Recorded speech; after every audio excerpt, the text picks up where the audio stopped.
If someone had told you even 10 years ago that you could be indicted by the federal government and go to prison for 10 years for making fun of Hillary Clinton on social media, you would not have believed it. It's a free country. We have free speech.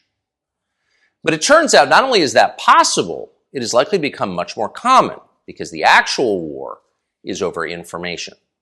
One of its first casualties is a man called Doug Mackey, who during the 2016 election made fun of Hillary Clinton on Twitter, and then a few years later found himself the subject of a federal raid, an indictment, and then a conviction. It's a shocking story. It's hard to believe it's happening in this country, but it is. And to prove it, Doug Mackey joins us now. Doug, thanks so much for coming on. Thank you, Tucker. So I've never even seen you in person before. You have not, I don't think, spoken about this publicly, or at least very often, since it happened. So give us just a quick background on who you are. I read, I think, in BuzzFeed that you were a dangerous white nationalist militant. Are you?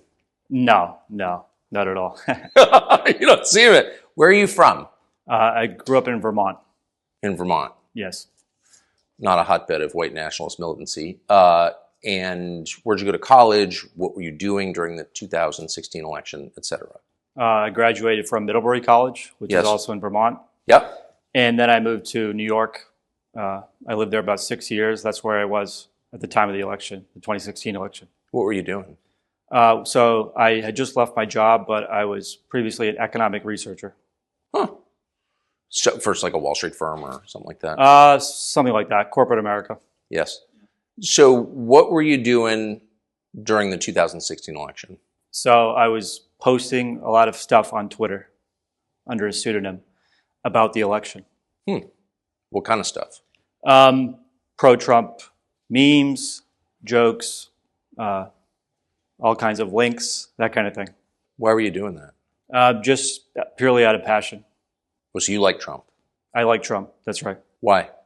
I thought he was a breath of fresh air for the country. I think that his analysis of the problems with the country, with the ruling class of the country, I liked what he was saying, and I thought he had a positive vision for the country. Where were you politically before the 2016 election? I was sort of conservative. Previously, I was sort of libertarian. But earlier in my life, I was sort of apolitical. So you weren't a lifelong political activist? No.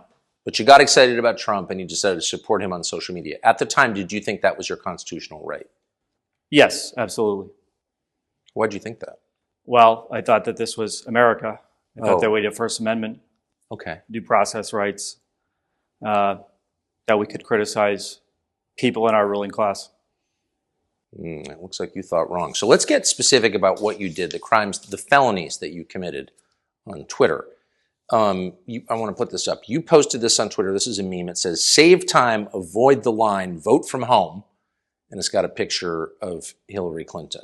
Text Hillary to this number. Did you make this meme? No, I didn't. Oh, you didn't create this? No. Where'd it come from? I found it on 4chan. Okay, so it was floating around the internet. Yeah, these kind of memes were floating all over the place. And you posted it on Twitter. What was the point of that? Well, pardon my French, but it was called a shitpost. Yeah. We talked about this a lot at the trial. I testified. Just sort of a joke, rile up everybody, muddy the waters, and mostly just because I thought my audience would find it funny. Did they? Yeah, absolutely. I find it hilarious. You're obviously from Northern New England. You have a very dry sense of humor. Very dry. Yeah, I noticed that. I noticed that. So, did you get a sense when you posted that that was a crime or that it would be perceived as a crime? No, absolutely not. So we have to, and I want to play this. This is from Hillary Clinton. This is from this April, so long after you were indicted. Long after you went on trial. And this is Hillary Clinton describing that meme. There was just a trial in Brooklyn where a guy who had been one of the main, I guess he was one of the main people running memes against me in 2016, He went from what you could consider free speech. I mean, both Nancy and I have pretty thick skins. People say all kinds of things about us. But he went from that to running a very deliberate effort to mislead people about where and how to vote. Yeah. So it went from speech to action meant to subvert the election, because thousands of people who they targeted through their algorithms, I can text my vote for Hillary Clinton. So Hillary Clinton, I want to deconstruct that in some greater detail in a minute, but Hillary Clinton apparently took that very seriously. You were using, quote, algorithms to subvert the election with that meme. I don't even really know what she means by that. I don't know. I guess you post something and it gets taken up into algorithms. I'm not exactly sure. I was surprised that she said that. Did you have personal algorithms that you used? No. Okay. No. It's just copy, paste, and click a button. Yeah. So like everyone else on social media, you see something funny, you post it. That's right. Okay. So describe the rest of your career on Twitter. So you're enthusiastic about Trump. I assume, are you being paid to post these things? No. Nobody's paying me. You're just a random guy who's amusing the hell out of yourself by pushing your candidate on social media. That's right. That's exactly right. So then what happens? How long were you on Twitter? Until 2018, mid-2018. Okay. But this criminal tweet is from 2016. Okay. November. So at any point, did you think that you'd committed a crime or that others would think that you committed a crime? No. When did you discover that you were considered a felon by the U.S. government? Well, I had 8 to 10 law enforcement agents come and knock on my door at 7 a.m. 7 days after Joe Biden was inaugurated. Did you have any warning that this was coming? No warning. So what were you doing at 7 in the morning? I was sleeping. So you're asleep, you hear a knock, and then what happens? And then the FBI, are you Doug Mackey? Yes. What's going on? Like, I asked them, they said, we have a warrant for your arrest. I said, what for? For what? They didn't tell me until I got to the courthouse. Did they cuff you? Yes. The FBI threw handcuffs on you at your home at 7 in the morning and didn't tell you why? Yes. Did you have any idea why? No, I had no idea. What was going through your mind? I knew that politicians could be vindictive, and the federal government sometimes could be influenced by those politicians, and I know that they can sort of get very creative with federal statutes. So if I was the enemy of their candidate, then I thought maybe they could cook something up. But this was an entire election cycle later. That was the weird part. But I knew that we had just had a transition of presidents. So 7 days after Biden gets inaugurated, you get arrested for a tweet 4 years earlier. Yeah. What was your reaction? You know, it's crazy. I was a little bit surprised, but I wouldn't put anything past, what they can do. I remember reading that and thinking, clearly I'm missing something. You probably murdered somebody, or put strychnine in the water supply or something. It can't really be that you just tweeted something. The previous election cycle, there were 10 FBI agents? There were 4 FBI agents, and then they had some local cops and that kind of thing. But 10 law enforcement officers? Yeah. Were you waving a gun and screaming, "You'll never take me alive"? Not quite. So you're just like some random guy? Yeah. It was shocked. I had roommates at the time. They were in disbelief. They couldn't believe it. They must have assumed you were like a drug kingpin or something. Yeah, pretty much. They thought I had some kind of secret that I was hiding or something. They were really shocked when they found out what it was. Yeah, I was too. And it turned out, by the way, fast forward to your trial, it turns out your crime was exactly what you said it was, posting a tweet. So what happened then? So they took me to the courthouse, and because it was COVID, there were some delays. I was in a holding cell. they take off your handcuffs and put you in leg irons. And then you just wait for your arraignment, go before the judge. Even then, I still don't know why I'm being arrested. They got a public defender on Zoom speaking for you. And then... Wait, you're in leg irons and you have no idea why you were arrested? Yeah, exactly. And not until I got a copy of the criminal complaint did I know what was going on. At what point was that? After the arraignment, and then they let you go. They take the leg irons off, and they put you on the streets of West Palm Beach. They didn't bring you home? No. How far is that from your house? 20 miles. But the worst part is I was going to bring my phone, my wallet, so I could call a friend or take a taxi home. They said, oh, no, you don't need that. You don't need that. That's just going to delay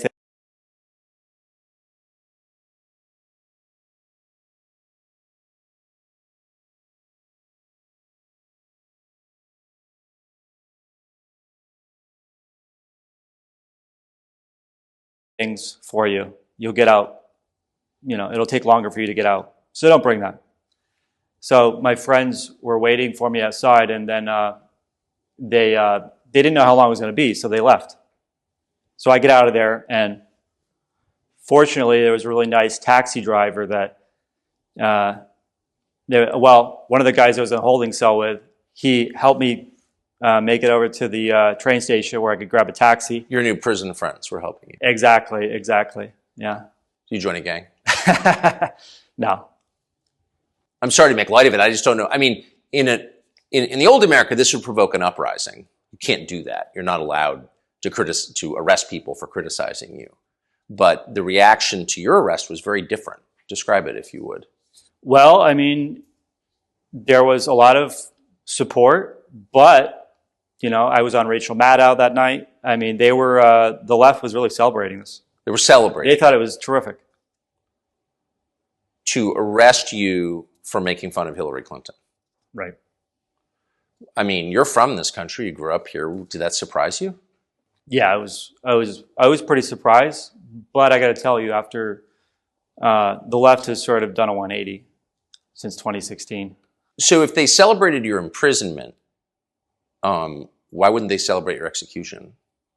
Some of them would. Clearly. I think so. What kind of support did you get? Well, I got to thank you for you showcased my arrest on your show. Might have been that night or the next night, and there was just. By the way, in the back of my mind, I thought we're probably going to find out that Doug Mackey works for Al Qaeda. I mean, there's got to be a story. Yeah, no, I mean, a lot of people felt that way. Well, it would have to be. They can't arrest you for making fun of Hillary Clinton. Yeah. Anybody who learns the details of my case says, that's it? What's going on? Like, the people that actually learn the details of the case. But there was a tremendous outpouring from the American people. People that maybe are conservative, but not necessarily. People that support free speech. Yes. People that don't support an abusive federal government. So... Yeah, people opposed to fascism. Speaking of, exactly. Antifa opposes fascism. Did they come to your aid? No. Oh, they didn't? No. I'm thinking they're not sincere. What about the ACLU? They cheered on my arrest. The ACLU cheered on your arrest? Yeah. On what grounds? Because they said I don't think they care that much about the First Amendment anymore. No, it's only the American Civil Liberties Right. Union. Yeah. They were more interested in the idea that there was this effort to stop people from exercising their right to vote. So they chose that. They chose to support it on that ground. So let's get to that claim, because that's the heart of it. So Hillary Clinton, whatever her faults, who really has become a vicious person, a hater, sort of dismisses out of hand that you have a First Amendment right to make fun of her. And she does that by saying that people say all kinds of things about us, but his went from running a very deliberate effort to mislead people about where and how to vote an effort to subvert the election because thousands of people who they targeted through their algorithms thought, oh, I can text my vote for Hillary Clinton. Now, just again to restate, you had no, quote, algorithms. No. Hillary Clinton has no idea what an algorithm is, needless to say. So you were a solo operator. You're one guy on your laptop. But the claim is that you somehow stole people's right to vote. Is there any evidence that that's true? No. And the government said that they didn't have to show any evidence of that at trial. They said the fact that there was a conspiracy was enough. They went around and interviewed people because they would have loved to put someone on the stand who didn't vote because they thought they could text their vote. They couldn't find a single person. They couldn't even find people that they went and looked up people that texted the meme, the number, supposedly, 4 years ago, and they couldn't even remember doing it, or they thought it was silly and they wanted to see what would happen. They actually interviewed people? How did they know who these people were? They subpoenaed their phone numbers. Not really. Yes. And their voting records. What did this effort cost? I have no idea. But millions of dollars. It had to have cost that much. So the government couldn't find a single person whose vote was, as Hillary Clinton said, subverted by your tweet. No, and they looked very hard. How was it a conspiracy? So there were some group chats where people were creating these memes. Yes. And I was a member of some of them. Some of them I wasn't even a member of. And they said that because these people are in this group chat talking about creating memes, that you're a part of the conspiracy. Even though I wasn't talking in these group chats, really participating in them at all, I wasn't paying any attention to them. So your trial, and we still live in a country where trials are mostly public. I'm sure that will change, and it will be a pure military tribunal, Star Chamber, drumhead proceeding. But at this point, like, your trial took place in public, and we can get the transcript and all that. So the media knew that there was no actual crime here. Did anybody from the Associated Press or NBC News or the Washington Post, the New York Times, re-examine this case or take a close look at the case and say, wait a second, the guy didn't do anything? Not that I'm aware of. And these are crimes for which you could have spent 10 years in prison. Right. It felt to me like the media were cheerleading your prosecution. Oh, yeah, definitely. Some of them. By calling you a bigot. Absolutely. Huh. I don't think you are a bigot, I assume. But even if you were, that you're allowed to have your own views, correct? Right, yeah. No, I'm not a bigot, but like I said, this is America. Right. So why did you get convicted? So I got convicted. That's a great question. They basically put 12 people in a courthouse in Brooklyn and say, it's up to you to decide whether this meme was satire or whether it was an effort to trick people out of voting. So they get to decide. 12 people, they can drag you into a courthouse anywhere in the country because they say, since it's tweets, they go over wires, so they can charge this crime wherever they please. So if you post a joke on the internet, a prosecutor could be the most conservative district or the most liberal district in America, can drag you in and put you in front of 12 people who are going to decide whether you were joking. They're going to decide what your intent was. Did you think you were going to be acquitted? To be honest with you, no. I thought maybe the jury would hang, but I didn't think we would get 12 jurors voting for acquittal. Do you have any idea why they voted to convict? Well, I don't really have a lot of insight into that. But with this kind of a charge, they don't need direct evidence to convict you. So really, unless I'm misinterpreting what you're saying, you were convicted on the basis of what they claimed your intent was. That's exactly right. They could not find a single person who was harmed by this. They could find no actual effect of this so-called subversion of our democracy. You didn't actually subvert our democracy. There's no evidence that you did. No. But they claimed that you wanted to. They claimed that I wanted to, and that I agreed to enter into a conspiracy with other people. Were those people charged? One of them was. He cooperated. Cooperated? In what way? He testified at trial that we had a silent agreement. To subvert democracy? That's right. Did you? Well, I don't know how you can have a silent agreement with someone 1,000 miles away over the internet. Had you ever met this person? No, never met him. I didn't even, at the time, November 2016, I had never even spoken to him one-on-one, or I don't even think in a group chat. What role did the Huffington Post play in this case? So I was posting pseudonymously, so they doxed me in 2018. So you were not using your real name, as That's right. Many people don't, both on the internet and in literature. And a Huffington Post reporter decided to reveal your true identity. Yes. Who was the reporter? Luke O'Brien. Luke O'Brien. How did he find out who you were? Just through some, basically, people that leaked my name to him, basically. Huh. Disgruntled people, or whatever you want to call it. So because Luke O'Brien did this, you were arrested and faced 10 years in prison. Oh, yeah, absolutely. I mean, their criminal complaint basically was just using what Luke O'Brien did. So it sounds like, in effect, Luke O'Brien, like so many journalists, is actually working for the national security state in order to imprison and destroy people who dissent. Could be. Does it sound that way a little bit? I have my suspicions, I guess. Boy, you are from Vermont! I'm tempted to ask you, how do you get there from here? You have a right to be anonymous on the internet, obviously. Luke O'Brien's supposed to be like a reporter or something, and he's spending his time trying to discover your identity because he doesn't like your politics. What was the effect, other than the federal indictment, of being doxxed by the Huffington Post? It was very difficult, personally, for me. Very hard on my family, very hard on myself, and very hard on my friends. So it was very difficult. You know, I lost a lot at the time, but I think it was also... Tell me what you lost. So I lost basically just friends.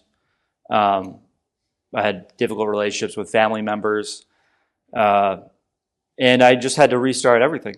Because you were revealed to have said naughty things on the internet? That's right, yeah. Does sound kind of Soviet, doesn't it? Yeah, I think it does. Huh. Are you afraid to go to prison? I don't think so. How many guys from your class at Middlebury have gone to prison? None that I'm aware of. None that you're aware of, right. I mean, so I guess kind of what I'm saying is you're not from a world where it was expected you would wind up facing a prison term. No. How has this changed your view of the United States? Well, I don't know if that we're a free country. I'm not sure. I have my doubts, like I said. So if you can be thrown in prison for making fun of Hillary Clinton, I mean, does set a precedent, does it not? Yeah, absolutely. I mean, the scary thing is, if they think that you're, conspiring on the internet, they can subpoena your entire life and dig through everything you've got. So, I mean, it sets a very dangerous precedent. Not only the fact that they can pick you up and drag you to whatever federal district they want in the entire country, because tweets go over wires. Well, you made fun of Hillary Clinton in 2016 in a pretty lighthearted way, by the way. It's obvious now that she's evil. I mean, she would be delighted to see you go to prison, and that's evil. Just say it out loud. Did you know that about her when you mocked her in 2016? I don't know. I saw what she... I mean, any politician who roots for her critics to go to prison is by definition like, that's Idi Amin territory. Well, let me just put it this way. I saw her reaction to when Gaddafi was murdered, so... Yeah. I think, if anything, we understated her darkness. Did members of Congress come out in support of you? Some have, actually, yes. In a meaningful way, in a way that helped you? I mean, I'm very grateful for it. I don't know I don't know how much power they have. I mean, they can maybe open investigations, that kind of thing. But so far, there have been some that have been supportive. Have any traditional liberals, other than Glenn Greenwald, come out in support of you? Very few and far between. It's been very few and far between. There are a couple, and more libertarian types, and some liberals, some who even might say like, "Oh, we don't like this. We thought this was a bad thing," rather than just a shitpost or a joke. But, should we be charging these things with 10-year federal felonies? Should we? Like, it's an open question. Should we really execute him? So where does this leave you in life? So, like I said, I'm just very grateful. I'm very fortunate to have the support that I've gotten. Family, friends, and just regular people who have come to my support. So that, hopefully this will be an opportunity and not a, not like I said, hopefully this is an opportunity. An opportunity for what? Well, there's something redemptive about suffering, so we'll find out. Yes, I think that's right. But so in the past several years since you were indicted, like how much of your life has been spent dealing with this case? Well, I've got great lawyers that have handled it, a lot of it for me, but definitely a lot of time, a lot of hours, a lot of preparation for trial. And I think just the stress of it is very difficult, but at the same time, I think that you learn to roll with the punches. But does it ever, how much do you fight self-pity? To be honest with you, I don't like self-pity. Good. Doug Mackey, good luck.